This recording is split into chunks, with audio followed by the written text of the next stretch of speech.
එතකොට එක්තරා රහතන් වහන්සේ නමක් රහත් භාවයට පත් වෙලා සිංහනාදයක් කරනවා. ඒ සිංහනාදයේදී රහතන් වහන්සේ කියනවා මම බුදුරජාණන් වහන්සේගෙන් කමටහන් අරගෙන අමු සොහනට ගිහිලා භාවනා කළා. මං එදා භාවනා කළේ එදා මැරිලා ගෙනත් දාපු තරුණියගේ මලකඳක් අරමුණු කරගෙන. මගේ ඉදිරියේ තිබ්බේ මූණ ඉදිමිලා කළු වෙලා තිබ්බ තරුණියකගේ මලකඳක් කියනවා. මම මේ තරුණියගේ මලකඳ දිහා භාවනා කරනකොට මේ තුච්ච හිත, මේ පෞකාර හිත, මේ කාමුක හිත ඒ තරුණියගේ මලකඳ දැකලත් මා තුල කාමයේ සකස් වුණා කියනවා. මට තවදුරටත් එතන ඉන්න පුළුවන්කම ලැබුණේ නැහැ කියනවා. මම නැකිටලා එතනින් බැහැරට ගිහිල්ලා මේ කාමයේ තුච්ඡභාවය, මේ කාමයේ වීරුභාවය අරමුණු කරගෙන මම භාවනා කරලා මම මේ උතුම් රහත් ඵලයට පත් වුණායි කියලා ඒ රහතන් වහන්සේ සිංහනාදයක් කරනවා පින්.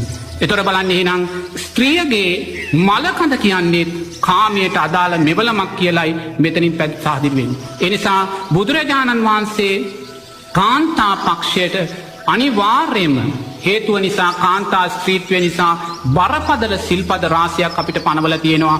ඒ නිසා කාන්තා පක්ෂය නිරේතුරුවම දක්ෂ වෙන්න ඕනේ ස්වාමින් වහන්සේලා ඇවත් වලට ලක් නොවන ආකාරයට තමන්ගේ කටයුතු සිද්ධ කරගන්න. මොකද ස්වාමින් වහන්සේලා ඇවත් වලට ලක් කරන මොහොතක් පාසා නොවන අනිවාර්යයෙන්ම ඒ අයත් බලවත් අනතුරු වලට පත් වෙනවා. ඒ වගේ මේ ස්වාමින් වහන්සේලාට අදාළවයි ඒක කිව්වේ. ඒ වගේම මේ ගිහි පින්වතුන්ලාට අදාළවත් කාමයේ වර්ධවා හැසිරීම කියන දේ බලවත් අකුසල් සකස් කරලා දෙන්න. දැන් එක මහත්ෙක් ජීවත් වුණා. එයා කෝටිපති මහත්ෙක් වුණා. ඒ කෝටිපති මහත්යාගේ ජීවිතේ ක්‍රමයක් තිබ්බා. ඒ ක්‍රමේ තමයි යා මුල් තැන දුන්නේ මොකටද? කාමයට, රාගයට.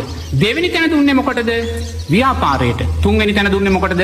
පින්කම් වලට. ගෙන පළවෙනි දේ රාගයට, දෙවෙනි තැන ව්‍යාපාරයට, තුන්වෙනි දේ ඒ කියන්නේ මේවා කරමින් සිල්පද බිඳිමින් එයා පින්කම කළා. නමුත් එයා පින්කම් කරද්දිත් නෝනා පින්කම් කළෙත් කාමච්ඡන්දය වැඩෙන විදියට. දැන් අපි කියමු පන්සලක පෙරහැරක් තියෙනවා කියලා. පෙරහැරට ගෙනියන්නේ මොකද්ද? හේවිසි කණ්ඩායමක් නේ. එයා ගෙනියන්නේ බෑන්ඩ් කණ්ඩායමක්. ඒ මොකද එතනනොත් එයා කාමච්ඡන්දයක් වැඩෙන හැටියට තමයි ඒක කළේ. එතකොට මෙහෙම කරලා මෙයා විවාහ වුණා, දෙවෙනි විවාහයක් වුණා, තුන්වෙනි විවාහයක් වුණා. මේ විදිහේ විවාහ දෙක තුනක් සිද්ධ කරගත්ත. දැඩි විදිහට කාමයන්ට මෙයා බරවයි ජීවත් වුණේ. මෙයා අවසාන කාලේ රෝගී වෙලා නෝනා මෙයා මිය පරලොව යනවා.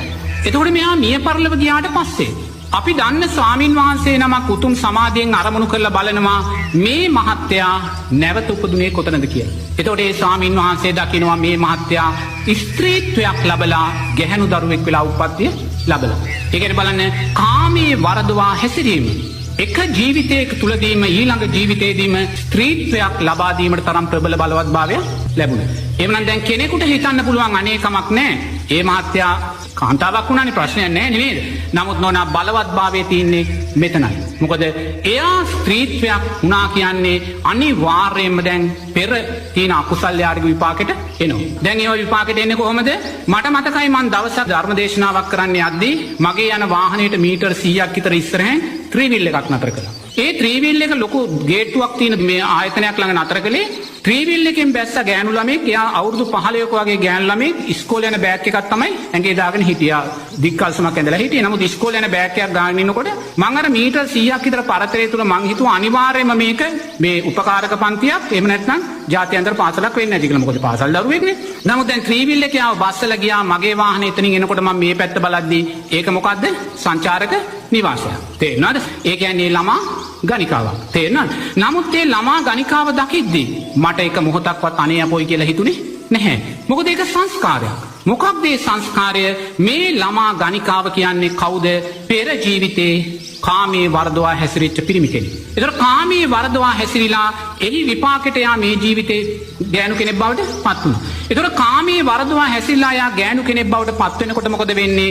අවුරුදු 13 14 15 වයසේදීම එයාට අනිත් අයට වඩා අස්වාභාවික විදියට ලිංගික අවශ්‍යතාවයන් මතුවෙනවා. මතුවෙලා අනිවාර්යයෙන්ම එයා අනවශ්‍ය සම්බන්ධතා ඔස්සේ ගිහිල්ලා එයා අනිවාර්යයෙන්ම ජීවිතේ විනාශ කරගන්නවා. දැන් අර ළමා ගණිකාව කියන්නේ එතකොට කවුද? කාගේවත් වැරද්දක්ද? ආණ්ඩුවේ වැරද්දක්ද? අම්මා තාත්තගේ වැරද්දක්ද? සමාජ ක්‍රමයේ වැරද්දක්ද? නැහැ. අපි කියන්නේ මේක සමාජ ක්‍රමයේ වැරද්දක් කියලානේ. ආණ්ඩුවේ වැරද්දක් නැත්නම් අම්මා තාත්තගේ.